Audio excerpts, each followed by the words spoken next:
big Andy Hayden to come back into the team to partner Hud Rickett as the locks, and Graham Murray captains the side from the side of the scrum.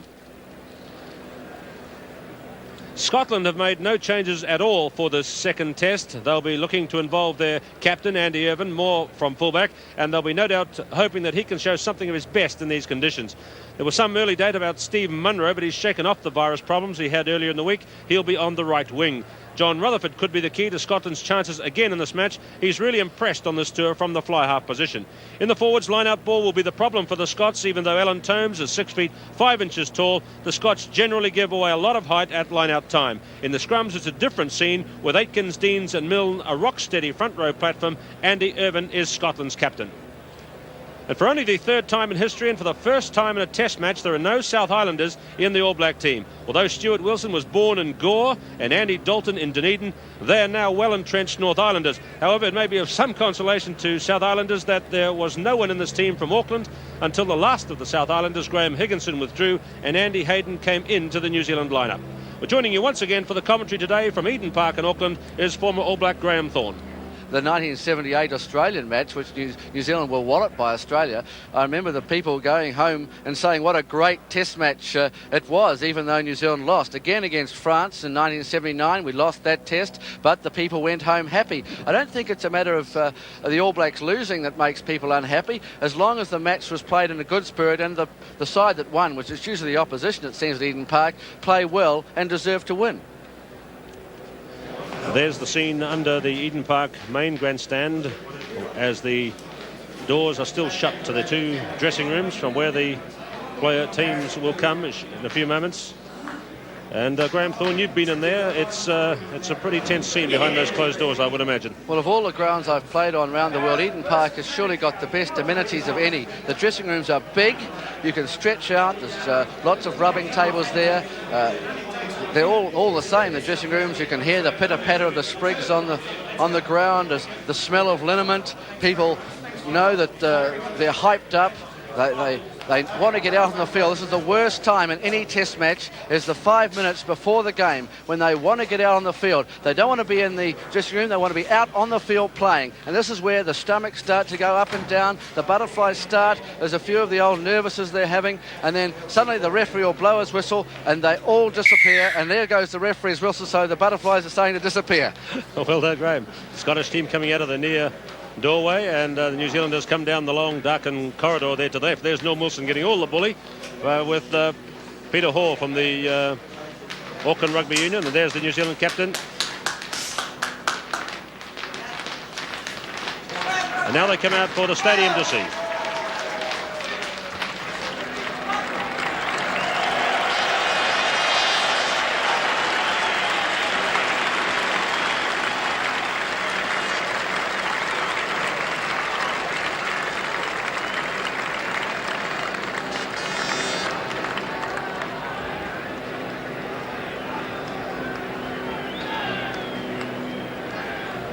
So there's Andy Hayden back in the New Zealand team today after missing the first test because of a suspension, and not originally in this team, but back to play his 23rd international and his 89th game for the New Zealand team.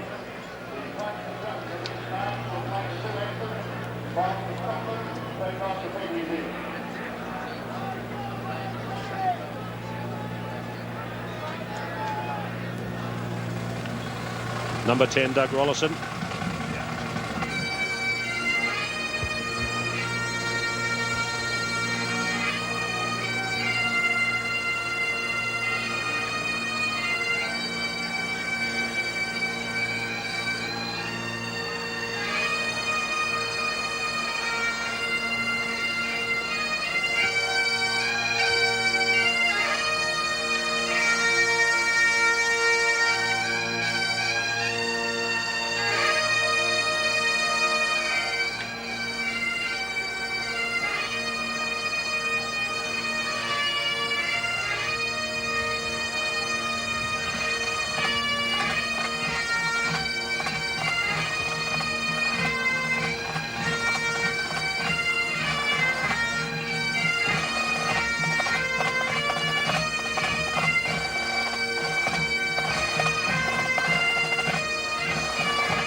Well, it was O'Flower of Scotland and God defend New Zealand. And the New Zealand players today, the backline fortunes will be hinging a lot around this man, Doug Rollison, his first test match as a first 5/8, but his second international, counting the one he had at fullback against Wales last November. So the scene set for the beginning of this, the second test. New Zealand are 1 up in the series. A fine day at Eden Park, a sticky ground in the centre, and Jim Rennick to kick off.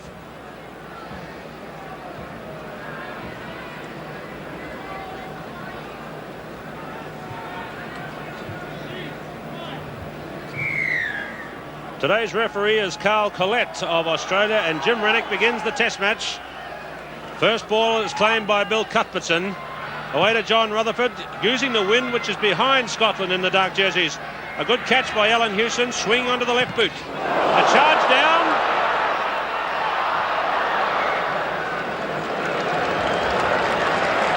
Now a penalty under the posts has been awarded. Wait a minute, let's just see what the referee, it's drop out from the 22. His hand was raised, pointed skywards. It looked like he was going back to the 5-metre mark for a penalty. And so the game begins a bit like the Dunedin test, where they had a bit of a flurry from the kick-off, and a dropout resulted from that play. Alan Hewson, whose kick was charged down.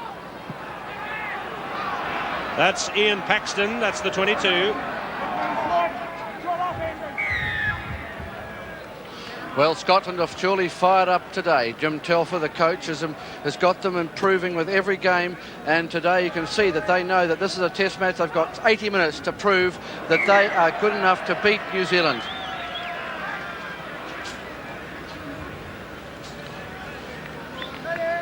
Scotland have never beaten New Zealand, just a drawn match in 1964. The other 9 matches all resulting in New Zealand wins.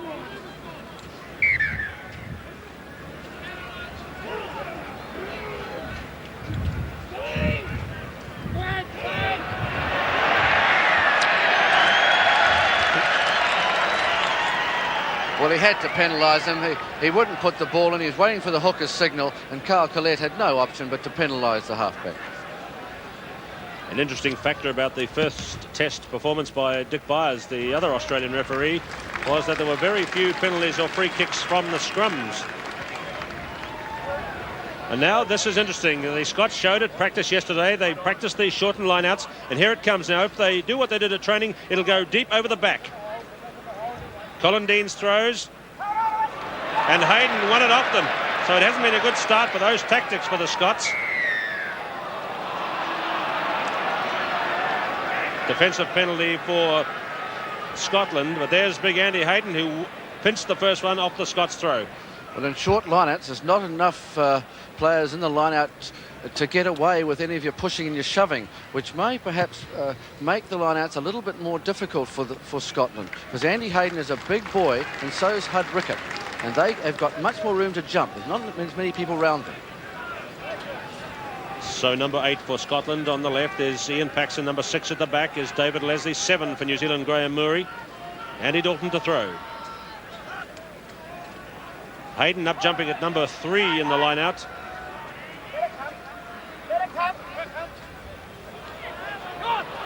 Laidlaw away to Paxton. Loveridge made the tackle, lost forward at the 22. Andy Jefford back. Alan Hewson.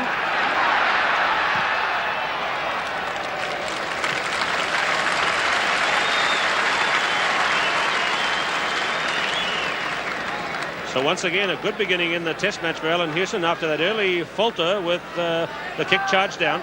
Now Scotland have a shortened line out again with 5 in this time.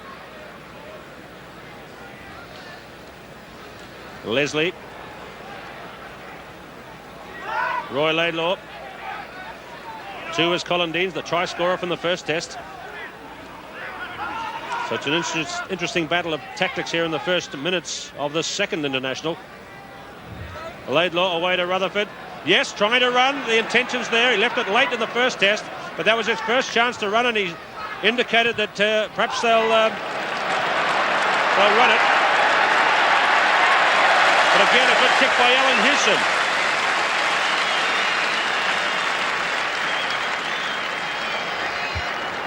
Well, Alan Hewson couldn't kick it out on the full as he was outside his 22, so he kicked it up the 5-metre mark, and Andy Irvin was miles away on the other side of the field.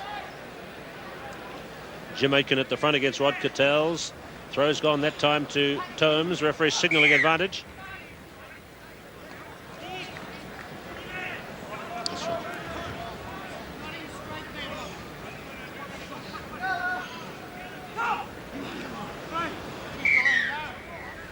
It's an interesting battle in the scrum last week in the first test match. Rod Cattell's on the near side had a tough time in the first half against Ian Milne.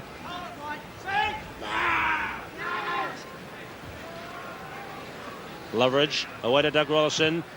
Pressure on Andy Irvin. Good one too. Bruce Robertson wraps him up. And Rod Cattell's jumping right up on top. But that was a very well positioned kick by Doug Rollison.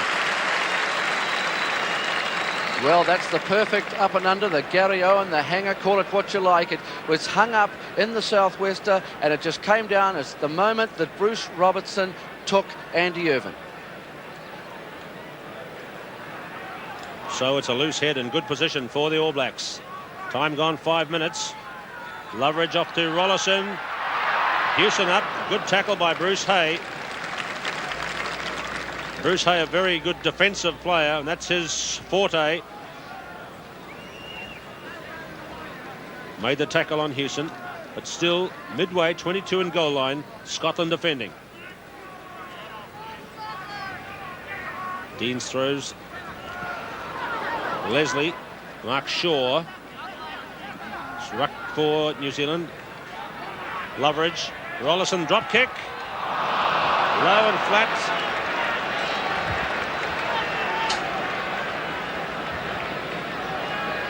Well, it's on early in the game, but the trouble was that Rollison was on the wrong foot. He likes the right foot, but 3 points early in the game is what New Zealand wants.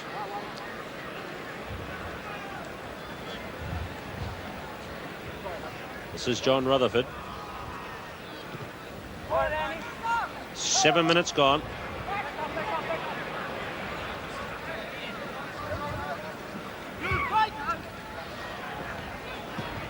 That's Alistair Cranston's kick. He played the advantage there. There's a knock on by New Zealand. He played the which you can do, and nothing happened in it, and it comes back to Scotland's advantage. Rutherford is coming down to Stuart Wilson on the right wing. A bad pass by Wilson, but Hewson's recovered well. Wilson running onto that wet patch. Now Mixted, all the Wellington men in the action. Rollison, Hewson, Fraser.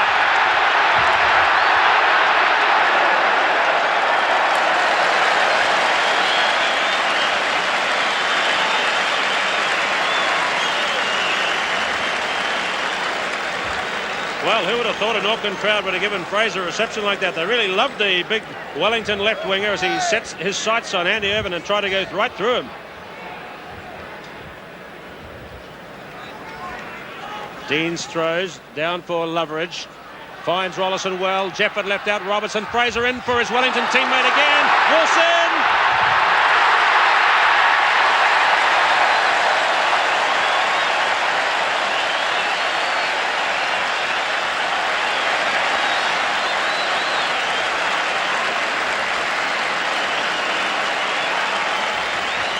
The first thing you noticed was an excellent pass from Loveridge finding Rollison. Jefford was left out. Fraser joins from Bruce Robertson, and look how Stu Wilson, who really loves to run straight, completely beats Andy Irvin. Irvin not at home, and Wilson in under the posts.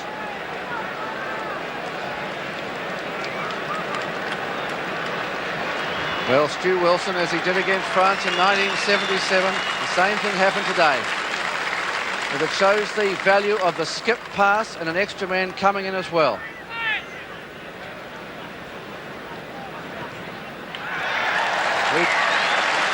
Alan Hewson adds the extra points, and the All Blacks are out to 6-0 after 9 minutes of play. You can see now how the ball is Well got out to Rollison. He doesn't take a move. He skips Andy Jefford. Now here's where the action starts with Bernie Fraser quickly on to Stu Wilson off the right foot. He beats two men off his step. There he goes. There's Roy Laidlaw. He beats him. A very bad tackle and right in between the posts. What a wonderful try.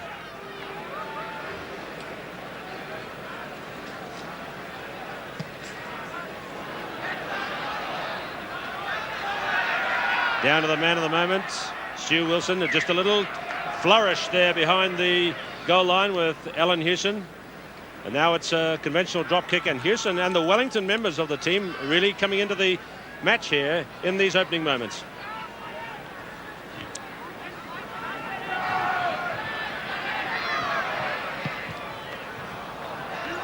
Well, I guess, Graham Thorne, that wouldn't do much for Scotland's confidence at all with a try like that. Well, we all thought that the Scottish side could tackle, but there the tackling was very much not there. That's Jim Calder playing in at halfback. New Zealand diving in at the maul. Laidlaw. Cranston. Caught by Jefford. Here's John Rutherford looking for space out to the left. Calder. Cuthbertson. Jefford again left to make the tackle. And Andy Jefford might have felt that one. Had to take Big Bill Cuthbertson head on. Well, Andy Jefford never flinched, and Bill Cuthbertson's a big boy, and Andy just stood there. In fact, he went in and took the tackle, and down went Cuthbertson, and the penalty was given for Cuthbertson playing the ball on the ground in the tackle.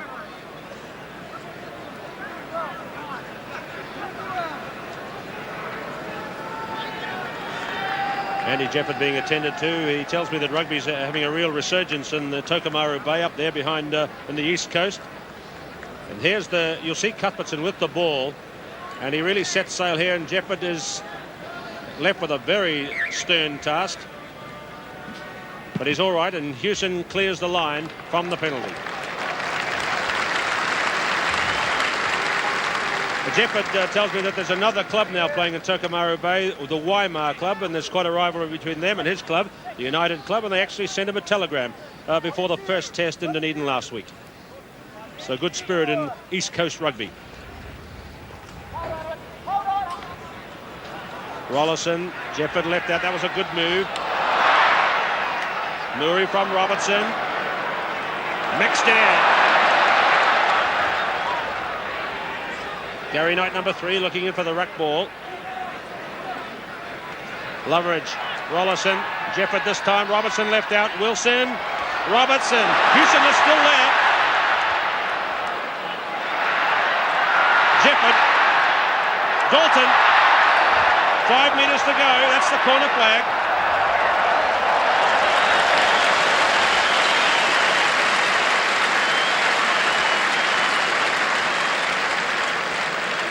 Well, we haven't seen an All Black team throw the ball around like this in the first 10 minutes of the Test match for many years, and they're doing it by using the skip pass, getting the ball well away from the action, getting it out on the outsides.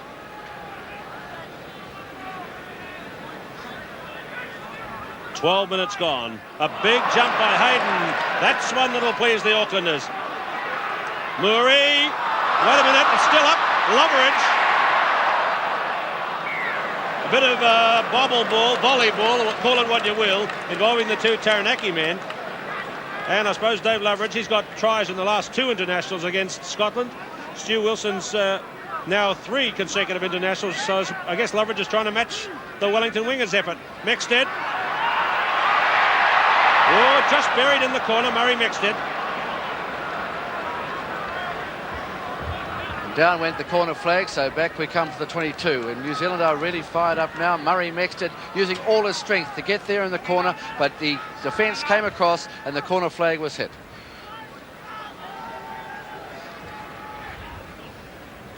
So John Rutherford kicks out. The Scottish team have got big worries with the New Zealand team in this mood. Mexted seems to be the man. Remember that run like that against Scotland in '79. It's a fair amount of deja vu here right at the moment, and Mexted going extremely well, along with Stuart Wilson and Dave Loveridge. Short line out. Short line out again. Scots persisting with that. They're getting it, but that's awkward for Roy Laidlaw. One for New Zealand. Rollison. Clever play by Rollison, just deflecting it back. Hayden. Someone's down. Rollison it is. Now Irvin trying to counter-attack. Front of Rennick to Munro. Got away from Fraser. Jefford made the tackle. Fraser's picked it up. Irvin. Cuthbertson. Fraser's still going. Middle of the field, Doug Rollison on the 22.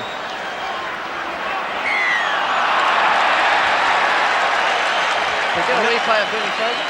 And now, as that piece of exciting build-up by New Zealand ends, Doug Rollison is still lying injured out in the centre of the field on the 22, getting up very, very slowly.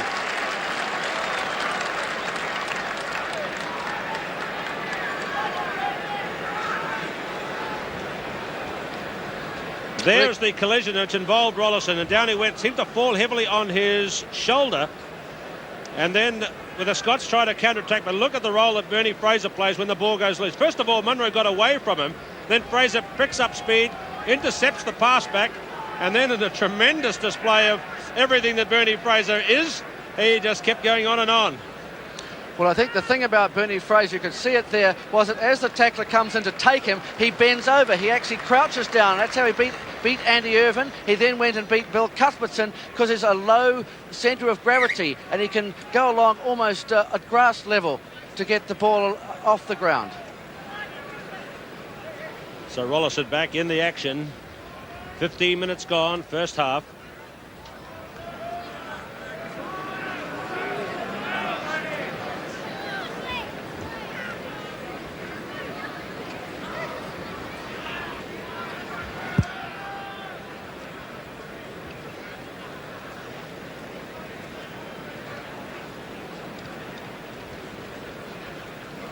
So there was a penalty for going over the top and killing the ball in that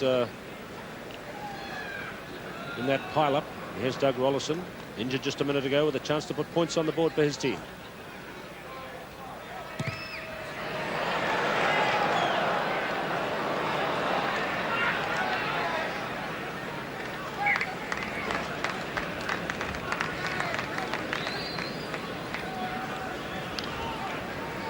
Once again, the Eden Park crowd just simmering after this stormy beginning by the New Zealand team. They've really not allowed the Scots to put any impression on the match yet. Rutherford kicks from the 22, taken in by Paxton.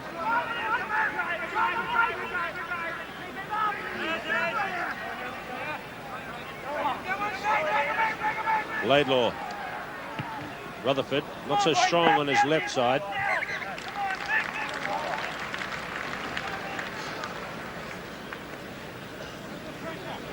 It's quite eerie, that sound here, Graham Thorne, in the arena of Eden Park. It's very quiet indeed. Well, I don't think the crowd can get over New Zealand the way they've started. I haven't seen New Zealand start like this probably in living memory. So Dalton throws. New Zealand leading by 6 points to 0 with a try by Stuart Wilson, his 9th in Test rugby. Another rolling maul down for Loveridge.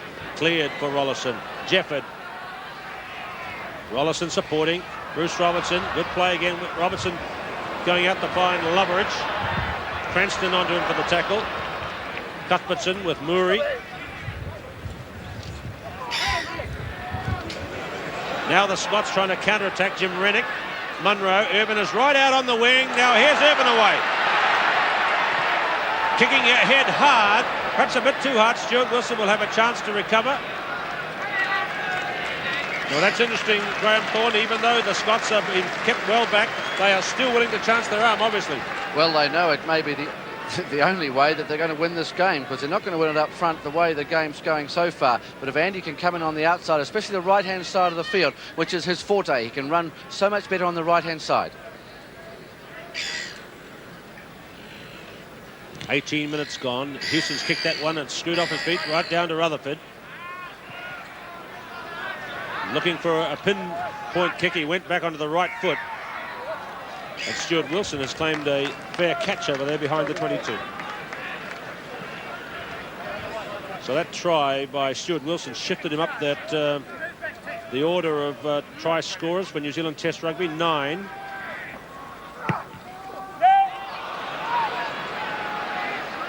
Laidlaw.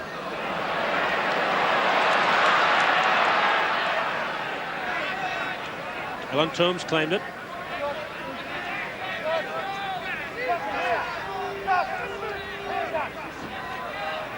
Referee calculates, can see it for the Scots. It's coming, it's very slow. Rutherford charged down by Jefford, deflected, and Hewson will go back. That's not a bad kick when we consider that Alan Hewson again is a specialist left-footed kicker. And very good thinking by Andy Jefford when he saw that Rutherford was going to have a drop kick. He changed direction and charged the ball down. Again, Scotland favouring the variations of short lineouts with the deep throw. Leslie palms it down. That's Ian Milne. Laidlaw, Rutherford, Cranston.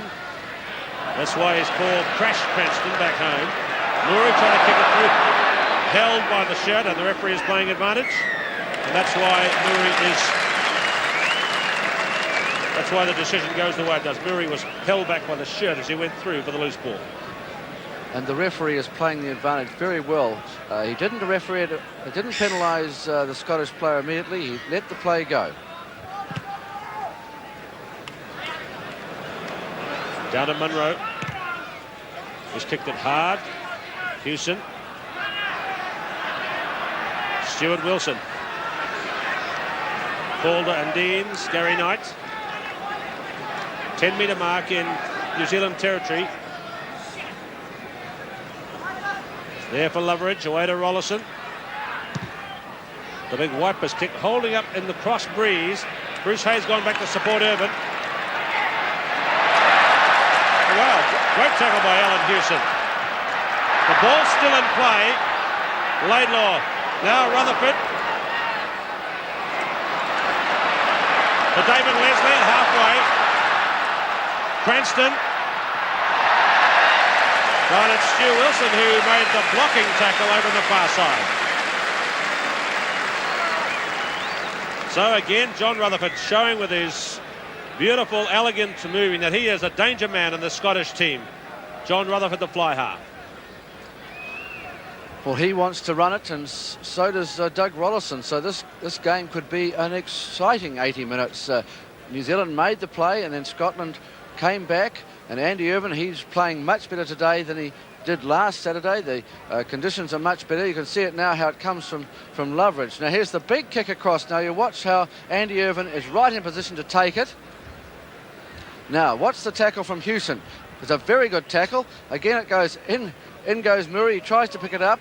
Again he gets his foot to it, and here's Laidlaw, and here's where the action starts again. You watch Rutherford, who's such a beautiful mover on his feet. Chops in, still chopping in. Goes again to Leslie, the long pass over the top, and it went into touch. Mark Shaw was the injured player there. He's back in action. He had a lot of troubles in Dunedin in the first test, so maybe he's not 100% right. Rod Cattell's putting Calder back on side. Rollison, Jefford, Robertson left out. Hewson's going to make space for Fraser. Fraser and Munro with Jim Rennick over the top. 10-metre mark, Scotland territory.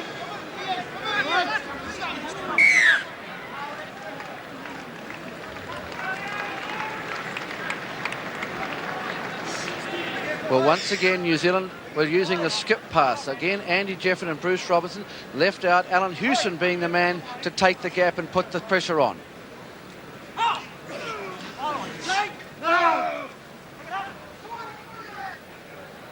Variation from Rollison. This one's gone straight up. Paxton, Bruce Robertson. Referee's playing advantage for that high tackle on Robertson. Loveridge. Looks like that is advantage for the New Zealand team.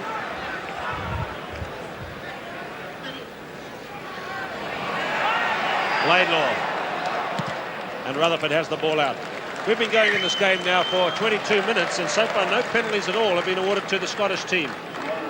just 2 to New Zealand. So Carl Collette letting the advantage flow, letting the game flow. We're seeing a good spectacle as a result. This is David Leslie.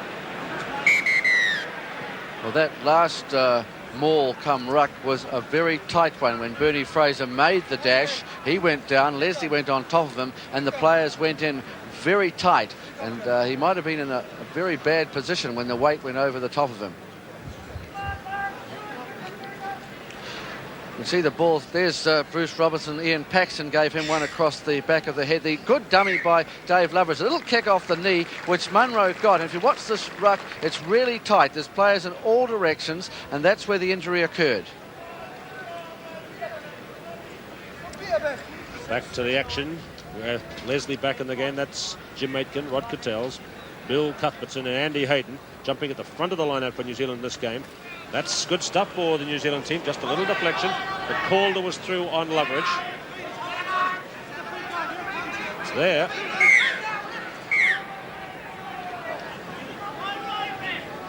If you're going to tap, you've got to make sure that your line-out is very tight. Then Calder was right through the gap in the line-out, and poor old Dave Loveridge got the ball and the man at the same time.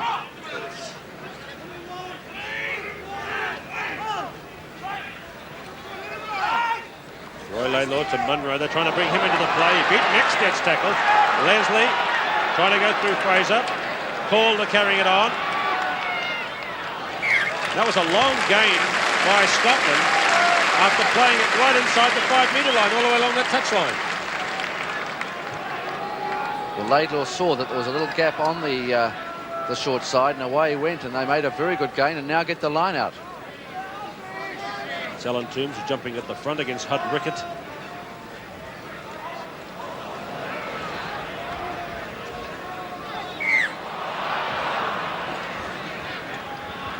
Blowing in the wind, throw in.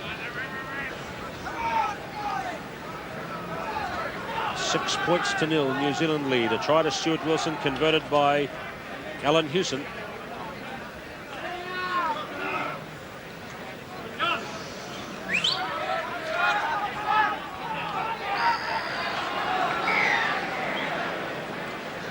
That's the New Zealand loose forward trio in there with Andy Hayden. They won fame far and wide in Wales last year. Shaw, Mexted and Murray.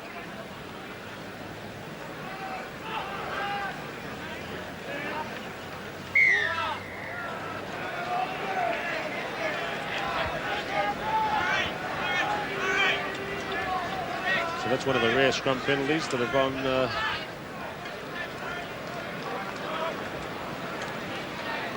now they've got a set move coming here. Laidlaw. Oh, Cuthbertson. What a dreadful mess up there. But the referee's not knocked it on.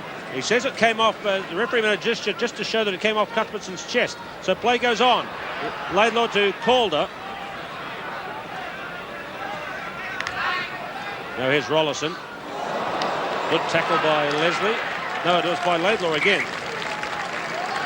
Well, the All Black effort is just stop-start. They've come here for a little pause, really, in their effort, Graham Thorne. I think they may have been a bit surprised that things were happening so quickly.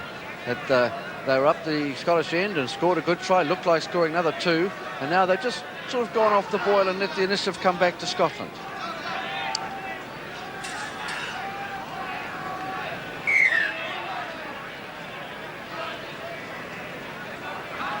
.25 minutes gone in the second test. New Zealand leads 6 points to 0.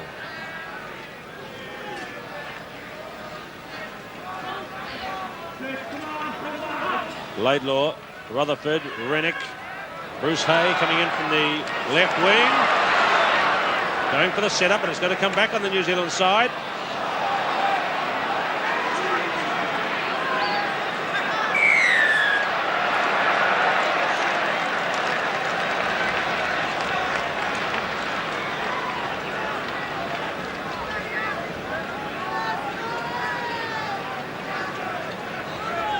So nice move involving Bruce Hay from the left wing from the Scottish team. They've got the put in there.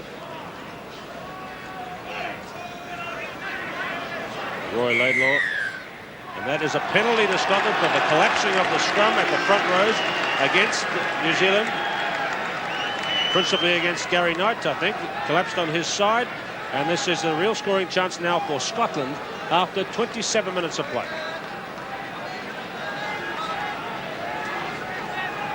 So the distance for Andy Irvine, about 28 metres. Remember, he's the highest point scorer in the history of the game in international play. 225 points in his test matches and 197 for Scotland. So if this goes over, it's 200 points in tests for Scotland. And so that is a milestone. And New Zealand lead by 6-3.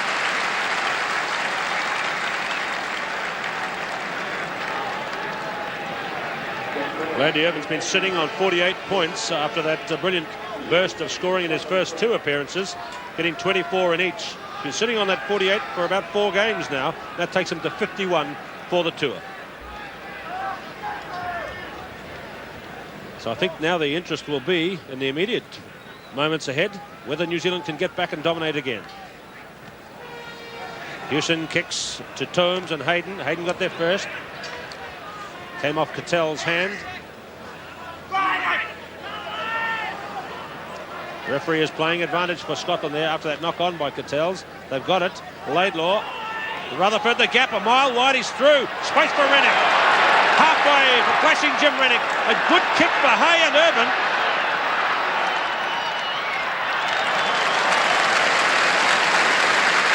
Well, maybe things have changed in this game, because that was again a very authoritative back move and involved Jim Rennick, number 12, really running at speed and putting in a good cross kick. Well, Jim Rutherford saw that he had a gap outside Doug Rollison. Rollison took him in the tackle, but Rennick came in on the angle, coming inside him, and the gap's just opened up, but he ran out of room and he didn't have any support, so he had to kick.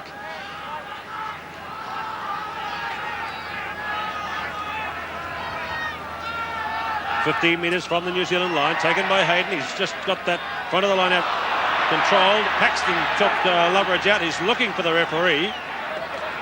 Laidlaw, Leslie, and we're going back there for a scrum for a knock-on. So loose head here for Scotland. They might have a set move.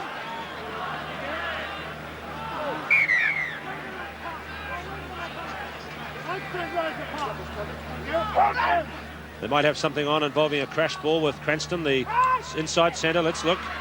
There he goes. Caught by Murray. A good straight up head-on tackle. Laidlaw.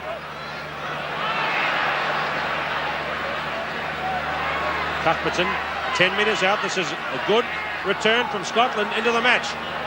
Rennick with a drop kick. And that's a goal.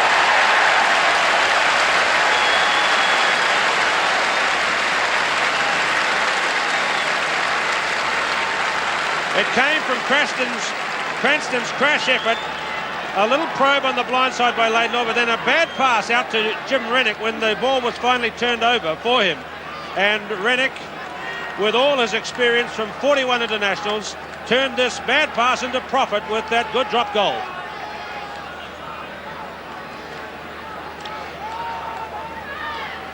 So, from a 6-0 lead to New Zealand in the early stages after 8 minutes, Scotland have done well to level it up with that penalty and the drop goal. And a fine kick there by, once again, John Rutherford. Well, the number of times that points can come from a bad pass or a mess up in midfield. There was a bad pass by Laidlaw, which went straight past Rutherford, and Rennick picked it up and drop kicked the goal. So Dalton throwing New Zealand ahead in the line-out count by 9-3. That's one for the Scots, and a penalty lifting on Alan Tomes.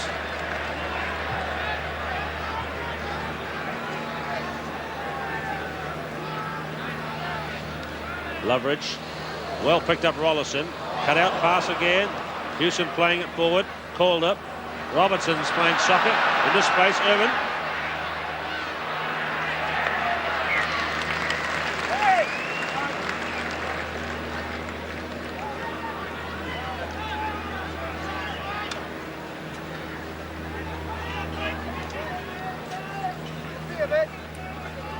12 metres in Scotland territory. Leslie still up the back with Murray, but Hayden up front, getting the dominating factor. Nexted.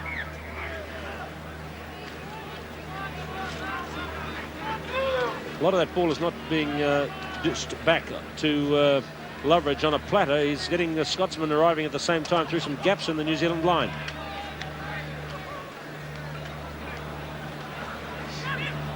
Calder lost it forward. Advantage applying. Jefford left out. Fraser again. Bruce Robertson. Murray. Dalton. Now the New Zealanders trying to turn it over. There's Mark Shaw.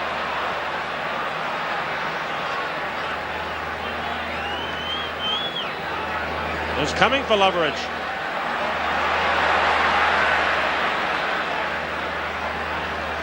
Goal line about 5 metres ahead. Rollison, Jefford, Wilson, Robertson kicking through for Hewson. Try.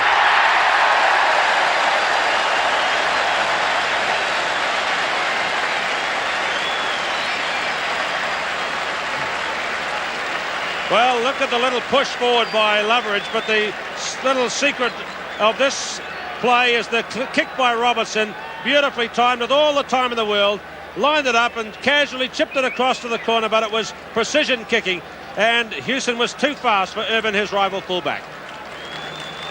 Well, once again, it was a 3-on-4 situation. New Zealand couldn't score the try because there were 4 men against 3. So Bruce Robertson saw this, so put the little kick over the top. And Alan Hewson, being on the burst going forward, the Scotsman had to turn round to score, and Alan Hewson scores the try.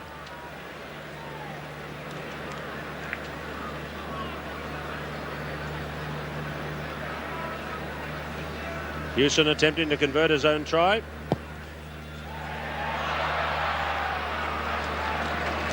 That try took Hewson over 50 points for New Zealand in his career, just the tour to Scotland and England and Italy in 1979, but he's playing so well in this series and really vindicating what Wellington people have been saying about him for a long, long time.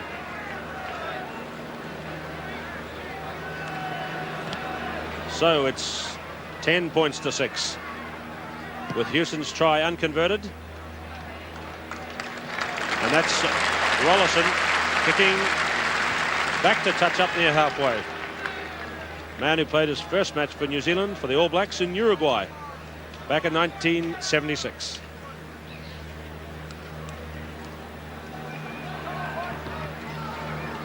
Played by Calder and Leslie to midfield. Roy Laidlaw's getting it. Rutherford. Munro has got Irvin with him. High ball, which Jefford is under.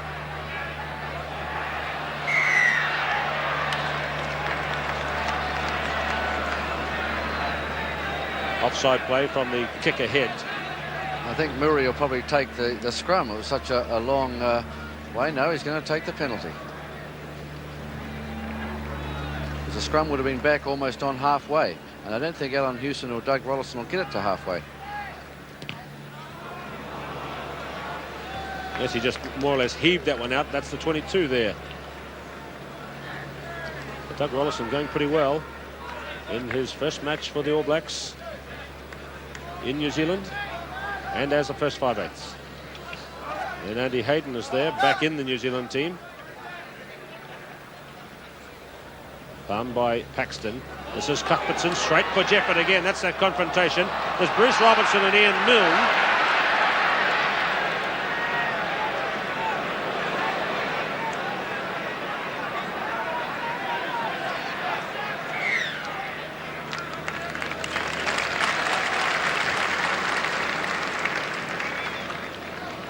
Ian Milne, this is the man, oh, that's Jamaican, the front row prop forward. Ian Milne making the big charge through there on Bruce Robertson.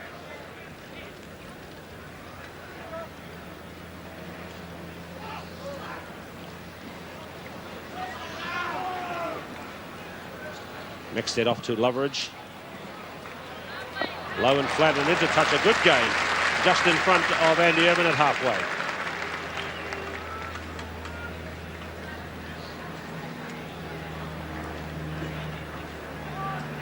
Very strong sunlight, proving difficult for Loveridge too. Dean's throws, they've abandoned the short line out just for the moment. In front of Cranston, Rennick, Jefford kicking through. Wilson's right out on the left wing.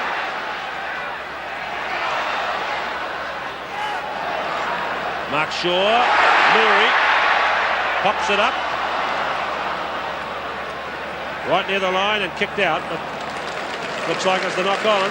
Good support play there by the New Zealand team. This is what's been so great about the New Zealand team today. They've backed up the man with the ball, and as the man's gone down, he's turned and tried to get the ball up to the man following through, and that was a perfect example there. When Murray went down, he held the ball. 2 minutes to go to half-time. Defensive scrum for Scotland. Shaw, Laidlaw was very slow there.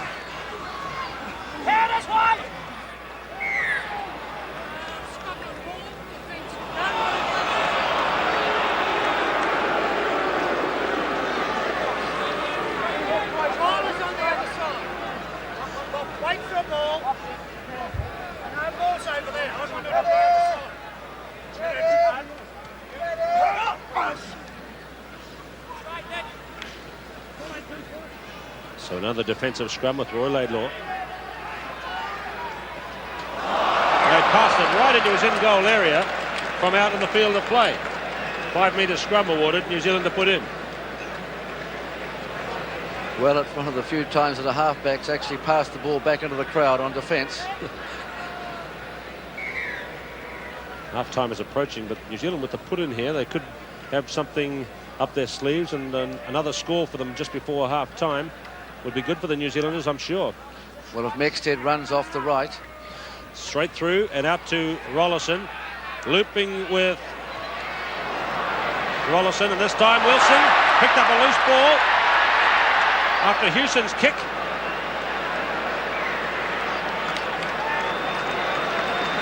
And so New Zealand have got another chance. Again, good play by Stuart Wilson, showing tremendous ball skill out there on the right wing. We can see as it comes along, again, the All Blacks doing the round the double. Now, see Andy Jefford goes the other way to give the ball. And as Bruce Robertson did it just a moment ago, he pushed the ball through. Munro is back on defence. Now, watch Stuart Wilson, how low he is to the ground as he's going along. He actually isn't tackled, so he can keep on going. The ball actually touched the ground there, but he was still a metre short of the goal line.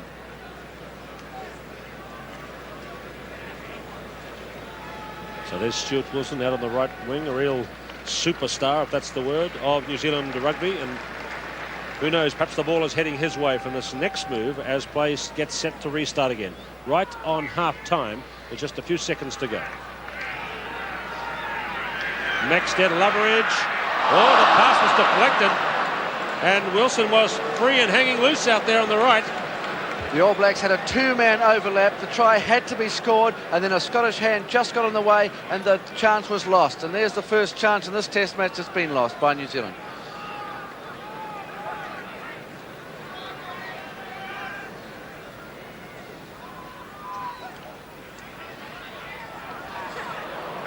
It was Leslie through onto Shaw that time. 10 metres out. Again, Loveridge probing the blind side. In for Gary Knight. About 5 metres to go. Mexted. Bruce Hay having something to say on the wing. And Loveridge is going to get it. Rollison, Jefford, another cat-out move. Fraser trying to crash the centre. Jefford, Bruce Robertson. Advantage may apply on the 22. And that is half-time, with New Zealand leading over the Scots at the break by 10-6. Back at Eden Park in Auckland, Carl Collette of Australia whistles to begin the second half. Alan Hewson, who scored a try for New Zealand in the first half, begins the second by kicking deep. Hewson scored a try, also had a conversion of a try by Stuart Wilson. New Zealand 10, Scotland 6, with a penalty to Andy Irvine and a dropped goal to Jim Rennick.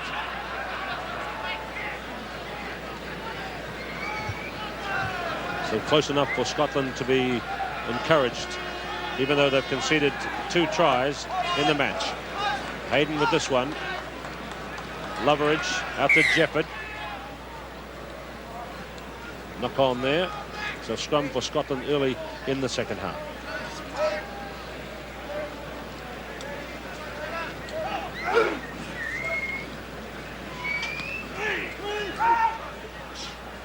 Rutherford just kicking over the New Zealand backs. Hewson taking it on the fly, trying to get clear. Advantage being played by referee Collette. Knock on. Very good, the referee so far today, for indicating that the advantage is being played by putting the arm out as he has it there for the scrum. But if you watch during the play, if you see a knock on, look for the referee if you can see him, and if his hand is out, you know that he's actually playing advantage.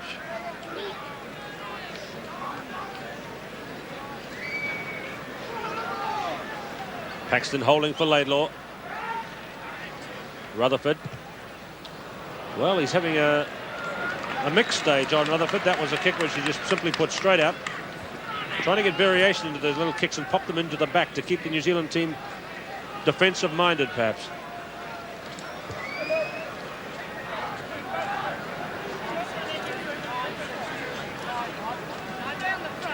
Lineouts in the first half favoured New Zealand by 11-5.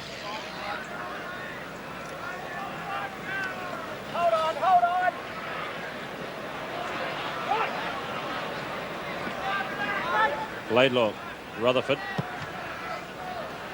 That's when he's allowed to put out in the full because he's behind the 22-metre line.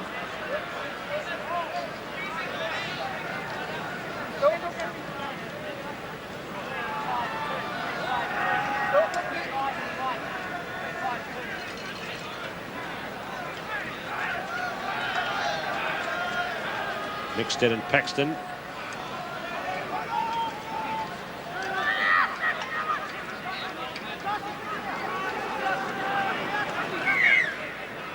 Graham Murray trying to dig deep to get that one clear.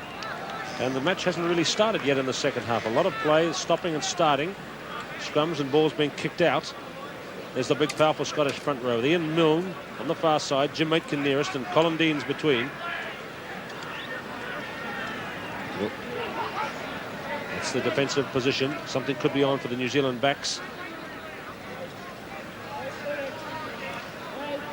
Standing up in attacking formation. But there is a real wrestling match going on in the front rows. And the game really, with about 3 minutes gone since the start of the second half, hasn't really started yet.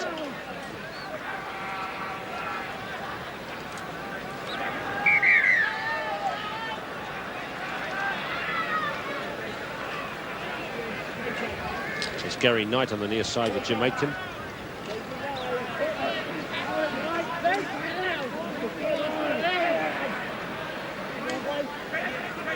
Now it's clear for Mexted. Good pass to Loveridge. Set it up for Murray, and Murray's in.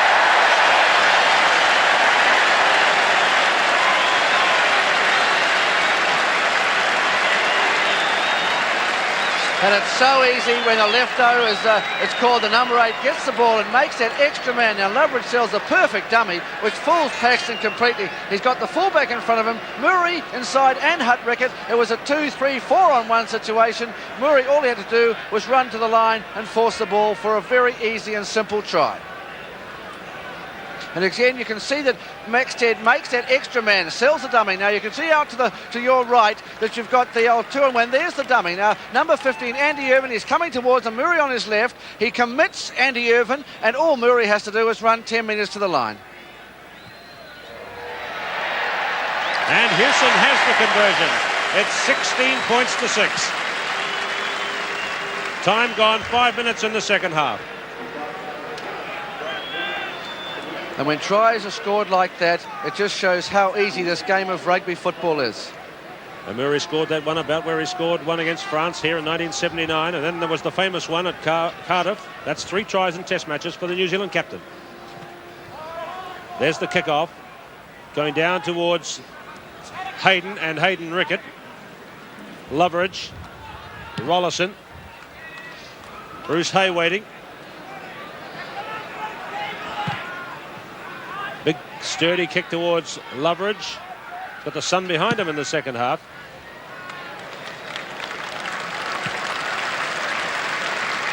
Well, in test matches, you have to get the ball out. Bruce Hay had no option but to try and keep it in, but it should have made touch the first time. So New Zealand are putting 3 in against the Scots 2. Calder. Laidlaw. Rutherford. Spanston's dropped it midfield. Advantage must apply. You see the referee with his signal. So there was no advantage to New Zealand, so they go back up to where it happened. And that's Alistair Cranston, the man who knocked on. Midfield, just at the edge of the cricket pitch area, which is a bit muddy. Rollison. Hewson is running up 2. And Irvin left it in the end, hoping for, of course, the Scottish throw in. But there's a real cool dominance by Doug Rollison in this match today.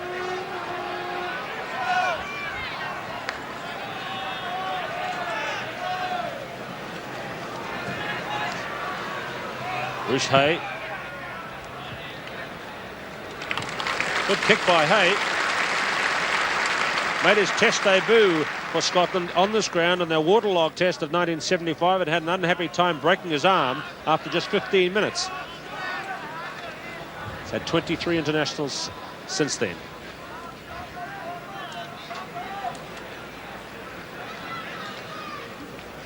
Dalton, the short, slow one to Hayden. People in the stands clapping the good two-handed catch. Loveridge high. Hay underneath it from the fullback position. Jefford there.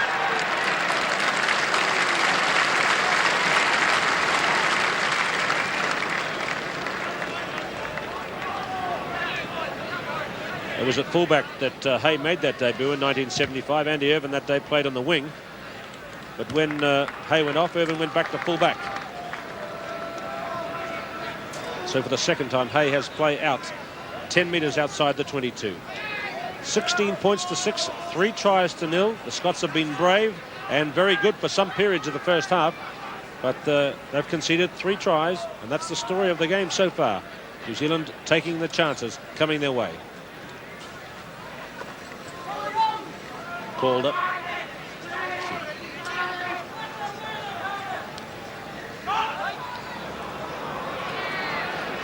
Now loose ball again, Loveridge. Loveridge away to Rollison, could be on again here. A long ball, it's gone out towards Munro. Rennick to Irvin. Well, Graham Thorne, I think Rollison perhaps just trying too much that time. He got into a situation where he thought he might have made the try and then looked around thinking perhaps I should pass, and then he lost the ball, but the gap was there for him to go through at the start.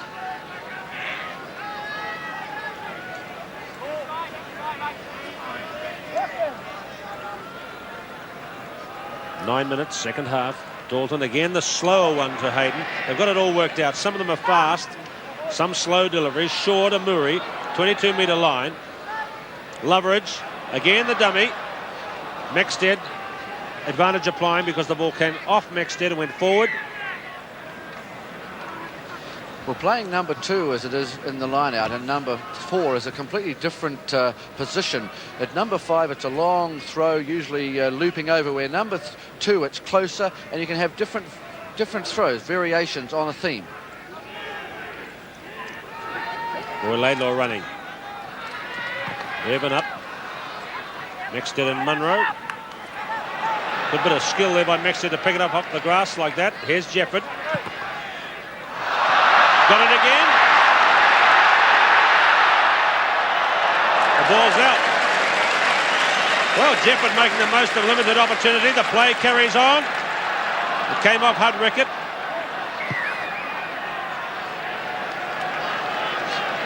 Well, I think that everybody thought that Andy Jefford was out, including perhaps Andy Jefford, but the ball was still in play, and Andy was very unlucky not to score the try then. So that's the corner flag in the background.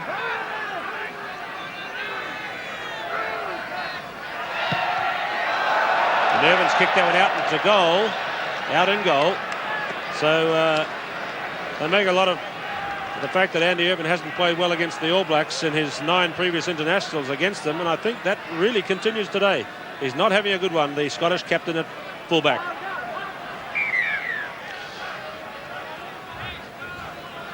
Now, do you think they'll try the number 8 move again that was so successful for Murray's try? Perhaps they might take a charge from Mexted going to the right. It's coming out into the backs. It's a move on for Bruce Robertson. Just a crash one. Down and up again for Loveridge. Jefford. Wilson. Hewson up. Wilson.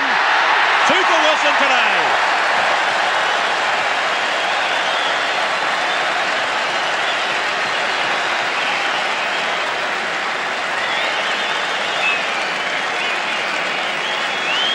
And there was the classic New Zealand crash move from Bruce Robertson. Now watch it coming up now. It's the backing up that matters. Stu Wilson gives it to Hewson, but he follows up, you see, and gets the inside pass and has got the channel to go down to score the try. There's a great player, Stuart Wilson. That makes it 10 tries in Test rugby, and that has elevated him in this 3 tries for the series, now up to 2nd on the all-time list for tries for New Zealand in Tests. 2nd equal with the great Brian Williams.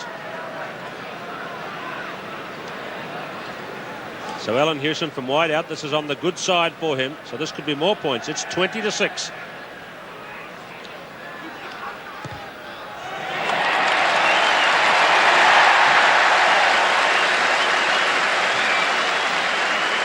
We can see now on the end on replay. Watch the following up. There's the crash coming in now. You'll see that New Zealand, Doug Rollison's in it here, but it goes to your left, and watch the following up here now as the ball goes along. There's Alan Hewson coming in on your right to back Stu Wilson up as he does in the Wellington team, and there's Stu Wilson still on his feet for the inside pass. There's the line ahead of him for the try. So from the kickoff down to the ruck. Now Calder bursting away, coming to the 22. Bollandine's making a big swing at Wilson. Calder plays halfback, away to Rutherford. Cranston to Rennick. Bruce Robertson through on Rennick. Good kick for the corner. Munro steaming across. Loveridge.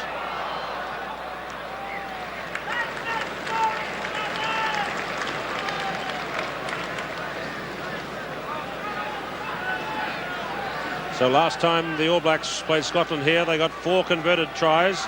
4 tries today for New Zealand. 22 points to 6. 13 minutes gone, second half. Roy Laidlaw.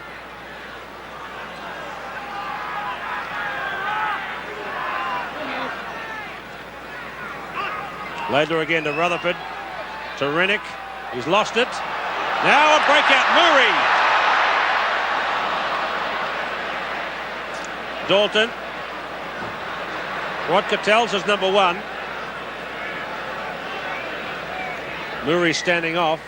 Maybe Graham Thorne, could have been big danger for Scotland if Murray had elected to come towards us here instead of going towards the far touchline. Yes, he was running on the angle to the left and he couldn't quite change and go on the right. But the thing was that the Scotsman tried to do the same move that New Zealand did, the old double round, and they got into terrible trouble.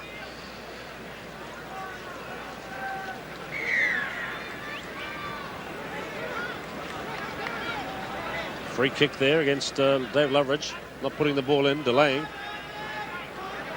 Laidlaw out to Rutherford, running it up. And through. So Laidlaw to Hay. Try for Bruce Hay.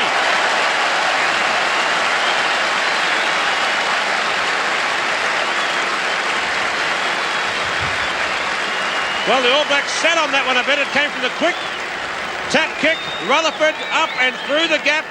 And then look for the clever piece of work by Laidlaw in support. Bruce Hay looming up, and Laidlaw's little switch. And Bruce Hay scores one for Scotland while the All Blacks were having a little nap in this second half and put Scotland up to 10 with a conversion that's now 22-12. Well, New Zealand have to tackle. You see how tap kicks don't bring tries that often in a test, but Laidlaw was quick. He passed across, and you'll see how the tackling. Murray misses Laidlaw. Now watch the inside pass. Now if you'll see Bruce Robertson there, he flicked it inside to Bruce Hay, but Bruce Robertson was left groping. No thin air, and Hay was over between the posts as he ran round to score the try.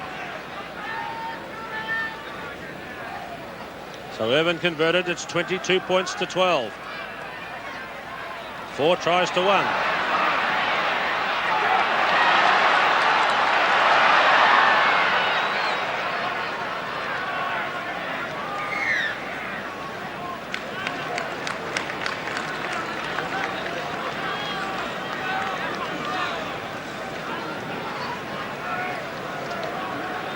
So that's the biggest score Scotland have ever posted against the All Blacks. Still 10 points in arrears. And that really did catch the New Zealand team asleep. Down to Bruce Hay, the man who scored the try, his second against the All Blacks in tests. Hewson.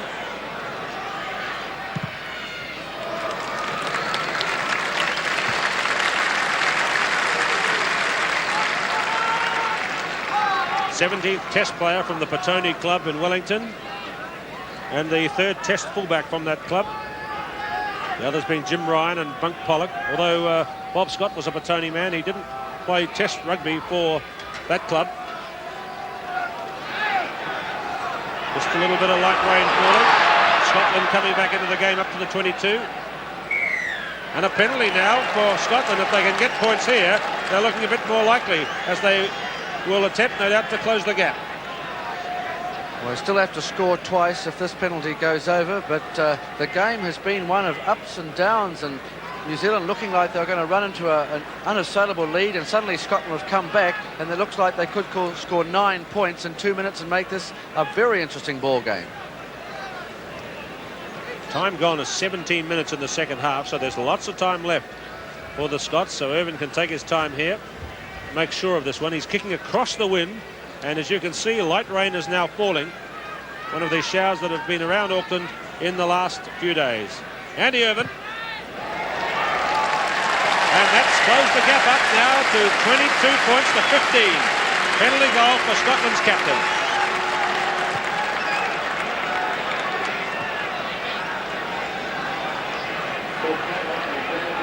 Well, the Scots have scored only 1 try and have conceded 4, but they'll now be very pleased indeed, because as Graham Thorne has told you, 9 points in just a couple of minutes and closed that gap right up.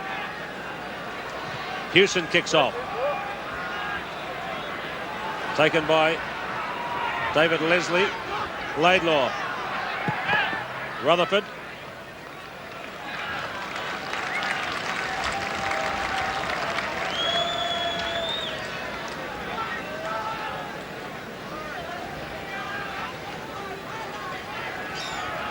Andy Dalton standing off to the left, just making sure he can hear the call from Dave Loveridge.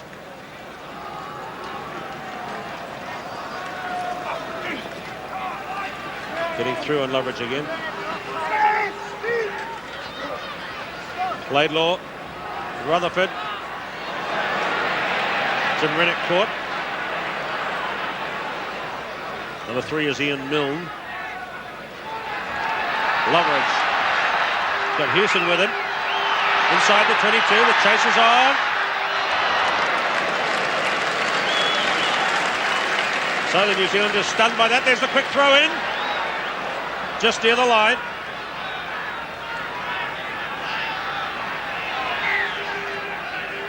Quick thinking. And Scotland will have the loose here, but quick thinking by the New Zealand team to get the quick throw in and try in turn to catch the Scots napping.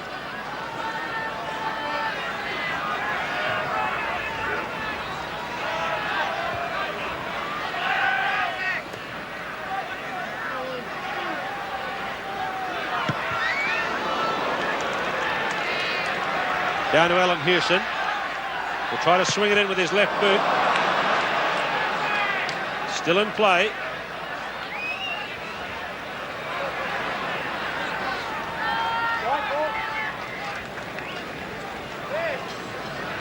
It is a game of up and downs, Graham Thorne. We've had some good spells by New Zealand. Scotland coming back just before, as you said, looked like New Zealand would run up a cricket score here. But now Scotland have closed it up, and the All Blacks are now coming back at them.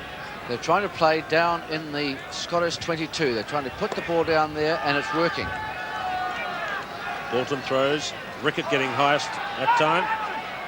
Aitken, number 1, away to Rollison. Hanging high, not really a good one, but it's gone to Leslie. Now Irvin to Rutherford. Beats Shaw. Space for Munro, but he was out. Well, Scotland are not scared to run the ball from that kick that was a little bit astray. They got the ball. David Leslie took a good catch, and then away went Rutherford, and that could have been dangerous on the right with Munro. He's got the pace.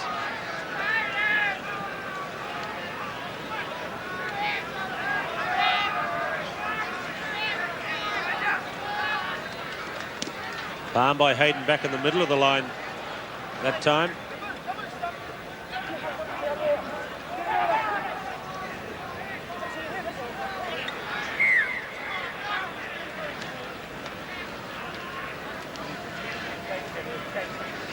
There should be something on here for New Zealand. Another skip, perhaps. They haven't been skipping much, the All Black backs. Missing out Andy Jefford. This could be where it's on. Hewson coming in from fullback. Jefford left out. Hewson is up. It could be 3 for Wilson. Caught that time by Roy Laidlaw.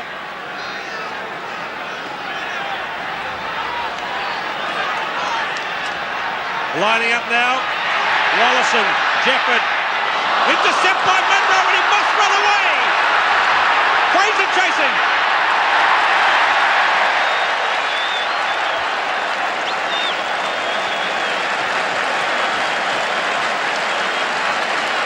What a run by Bernie Fraser to catch Steve Munro, the man with the big reputation as a speedster, and Fraser set off and got him, because that was going to be a big 6-pointer under the posts if Munro had just had the speed to get clear. Look how much room he had, and look where Bernie Fraser had to come from to catch him. An incredible, determined run by Fraser, and caught Steve Munro. So, the fluctuating fortunes of this game continue, with Scotland bursting back there with that run by Munro, and now Calder leading with another, up to the 22. Rutherford out towards Munro again, but Irvin is there. 10 metres out from the New Zealand corner flag.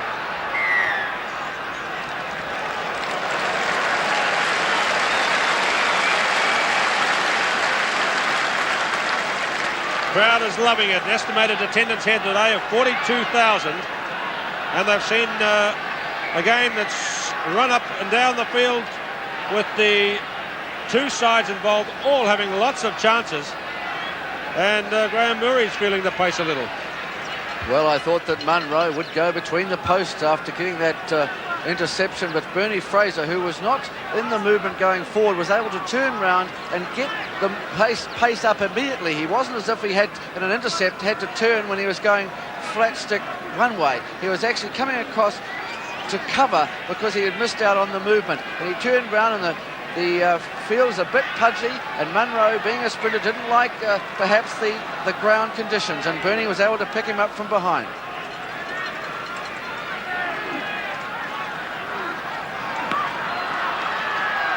There's a good move involving Munro again. Coming in from the right.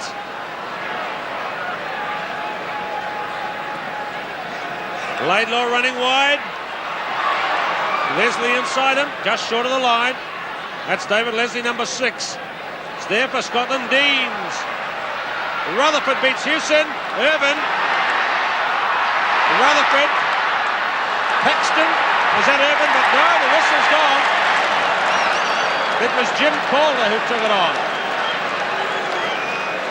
Well, there was no way through, but over the top, really. They popped the ball up and down, various passes, but the All Blacks were packing into the corner.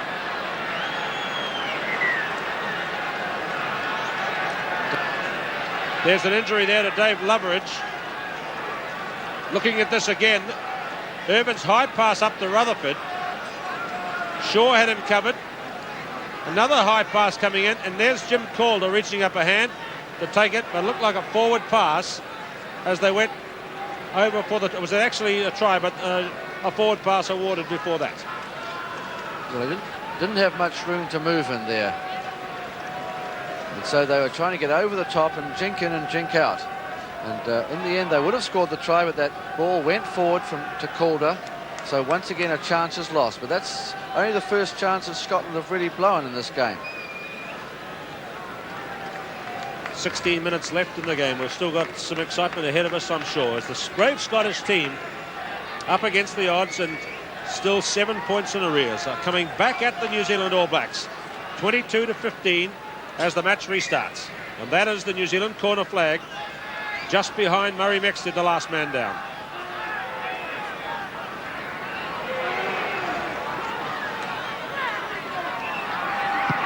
Rollison.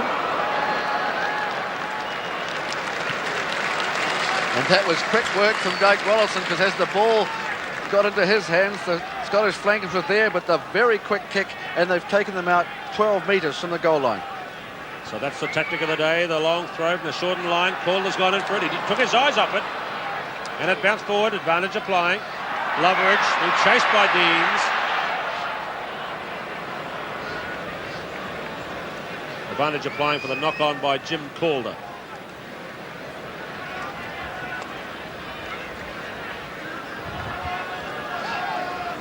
Well, they're all here today at Eden Park, and I'm sure the birds are enjoying it too.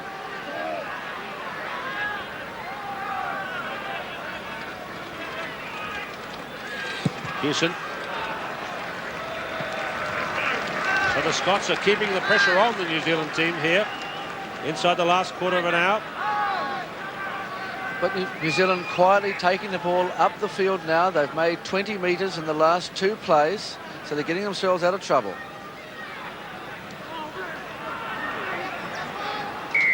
Graham Murray, I think I heard his voice in there with Leslie all over the top of him in the throw. There have not been a lot of penalties in this match. That's just 4 penalties and free kicks to New Zealand.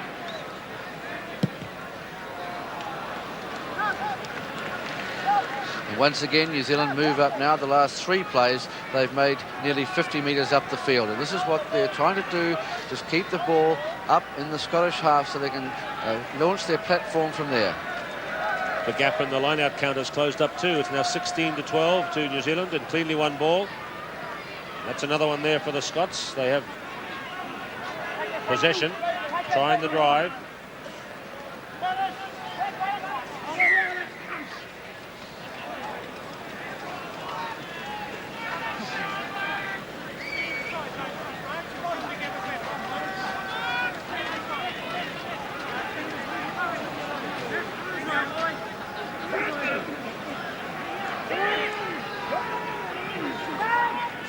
Laidlaw, Rutherford running back line, Cranston. Bruce Hay getting clear at halfway. Running back towards the heavy traffic. Rutherford, Munro. Again, they ran out of room with Munro on the right wing. Well, the poor old winger has nowhere to go. It's not his fault if he runs into touch. It's the man inside him, and the ball went right across from Bruce Hay. Gave it to Rutherford and just pushed Munro into touch.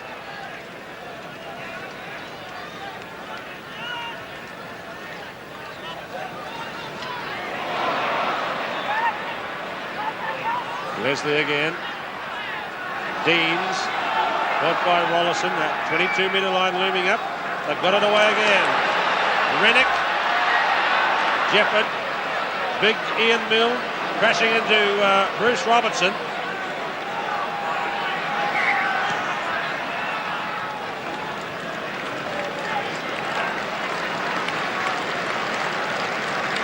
Ian Milne there crashing into Bruce Robertson. This is one we've been waiting for a long time. His nickname's the Bear, so I guess it could be BJ and the Bear. Loveridge in defence.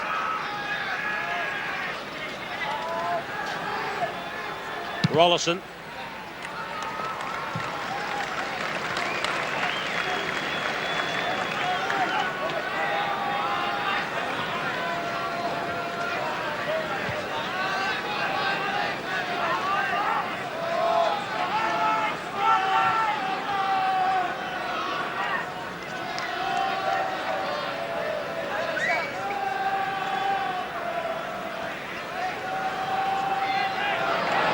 called it through this time.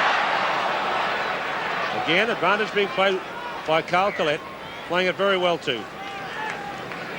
Someone injured back on the 10-yard line.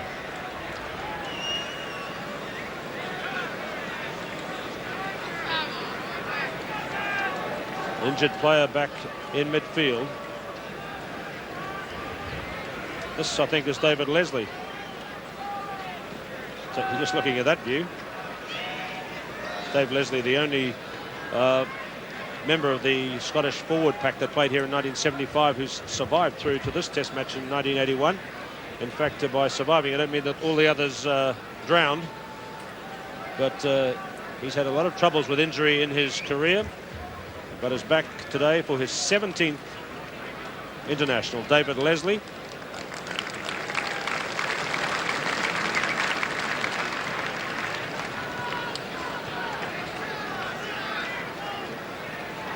Ten minutes to go. Rollison kicks. Bouncing into space. Wilson coming through. Got the bounce. Hewson.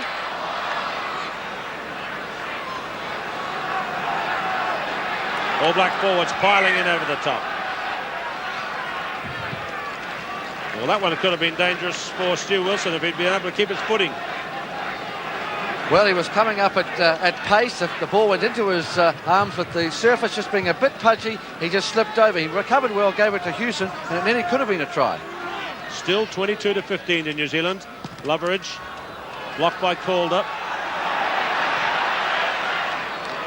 And Bruce Hay has it out.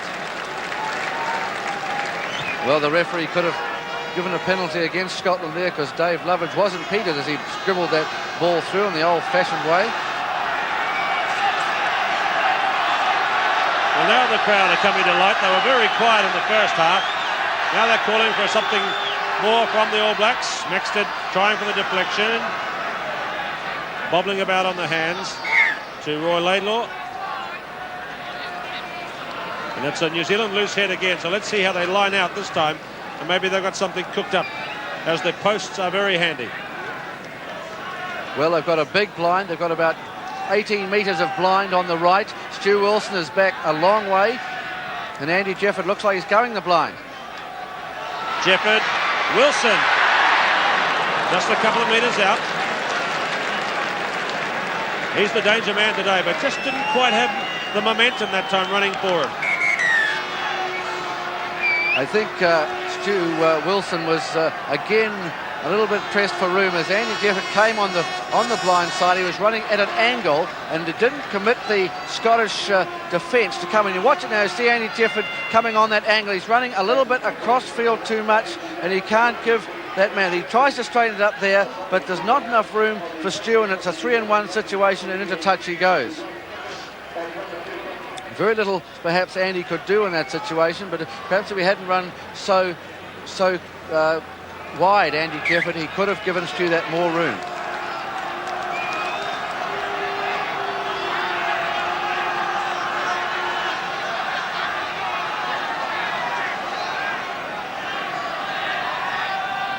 Rickett getting high, but it just went over the top. Goal line there. Now the Scots have won that one. Rutherford.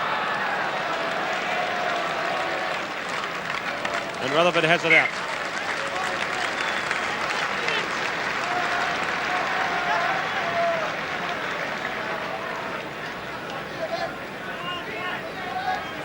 So Hay looking in a bit of pain down there on the Scottish left wing. Inside the last 10 minutes now, about 8 to play.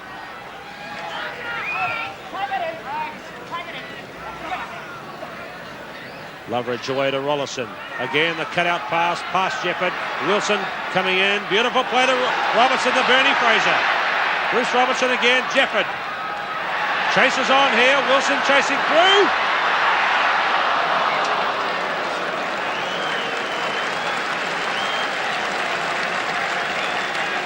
So Stu Wilson down the left wing side looking for another score. Certainly having a fine match this afternoon. Back to the kickoff from the 22. The Scots have brought their forwards right over to the near touchline again for Rutherford's kick out. Taken by Hayden.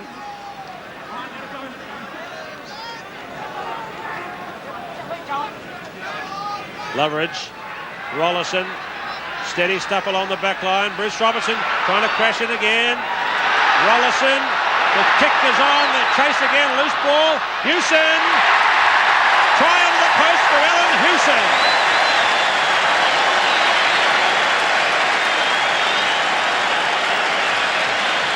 Here's how it happened along the back line. This was just sort of upright passing here, and then Bruce Robertson hit his pass at speed.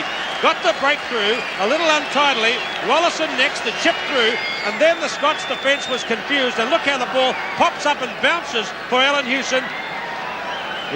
Nice little hop, and he's in under the post.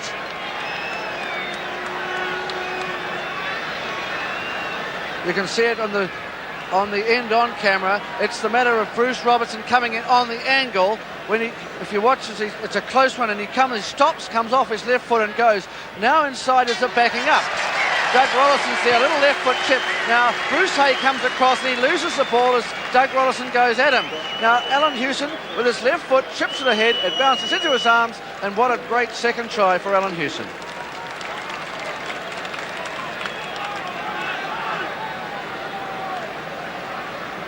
So Wellington dominating the scoring today, with Hewson converting his own try, his second today. 5 tries for the All Blacks, 2 to Stuart Wilson, 2 to Hewson. Here's Cranston to Laidlaw. What a couple of good switches there. Jefford to Fraser.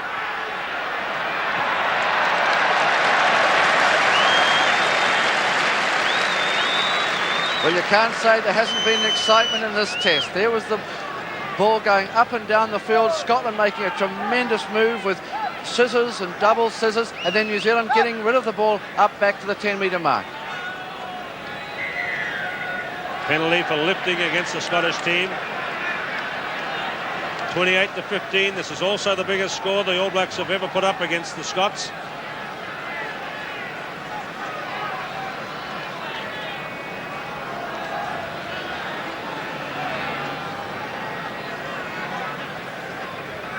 Five tries to 1 for the New Zealand team. The Scots had their moments in this match. One particularly good spell in the first half. Then they're fighting back in the second to get the try by Bruce Hay. But they're now shut out of the scoring. And the big crowd looking and feeling pretty satisfied, I'm sure, at 28-15. Murray, Robertson. Down to Irvin. This is Rutherford. Good running. Wilson is taking it off Irvin. And it's 3 for Wilson.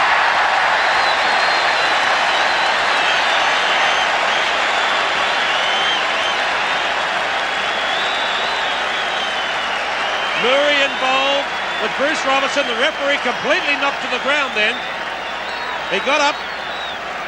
Saw the chip through by Rollerson. Now the Scots players appealed to the referee here, Irvin and Rutherford. Rutherford almost allowed to jink away, but I don't think they can be too much bother about that. It deflected down onto the ground and ahead, and Wilson just touches it for his 3rd try. What a great day for the flying Wellington winger, Stuart Wilson. 1 try last week and 3 today.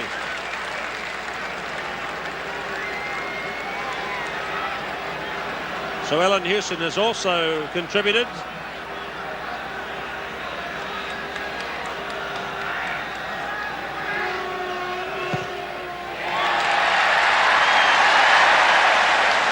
That makes it 34 points to 15.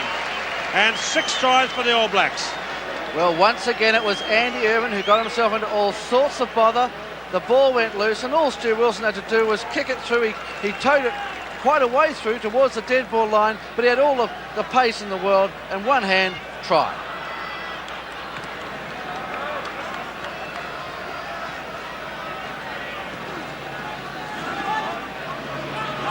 Rutherford. The Scots are just trying to pick something up out of the ashes here of this big ruin. That's Jim Aitken trying to build it up for them.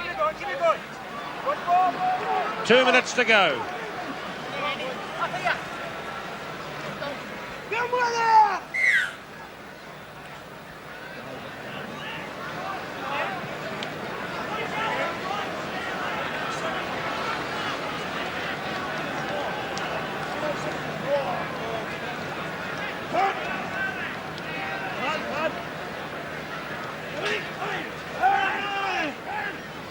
Wellington players have contributed 30 points today for the All Black performance. 18 for Alan Hewson. And there could be more. Wilson through. Fraser.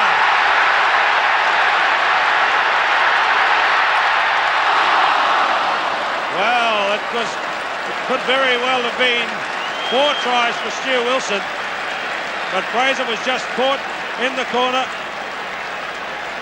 and the play will begin again at the 22. What a thrilling run again by Bernie Fraser, setting sail for the corner flag.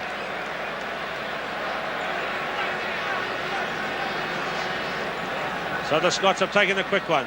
Rutherford up to Loveridge, the cricket pitch area, which is a bit slippery. Andy Dalton.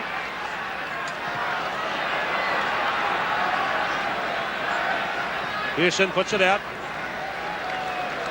Time is showing very close to full time in this memorable match by the New Zealanders, and they have scored 6 tries.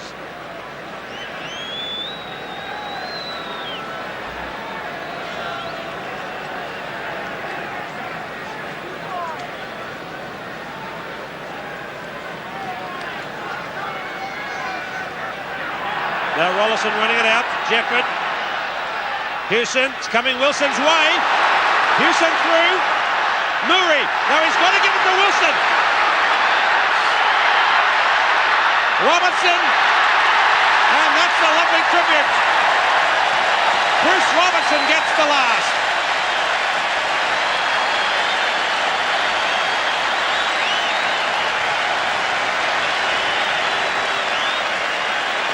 I guess we'll never know, but it looked to me as though Wilson could have scored that one himself, but instead he switched it out to his touring and All Black colleague Bruce Robertson, and he ran the try, which is something of a rarity for Bruce Robertson in Test matches.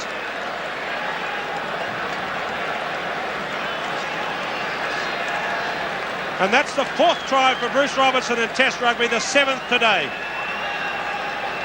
Now this is the biggest score ever put up by the All Blacks in a Test match in the long history of the game in New Zealand. So this kick by Alan Hewson could see a new record number of points for the All Blacks. 38 points to 15. They've had 38 before twice.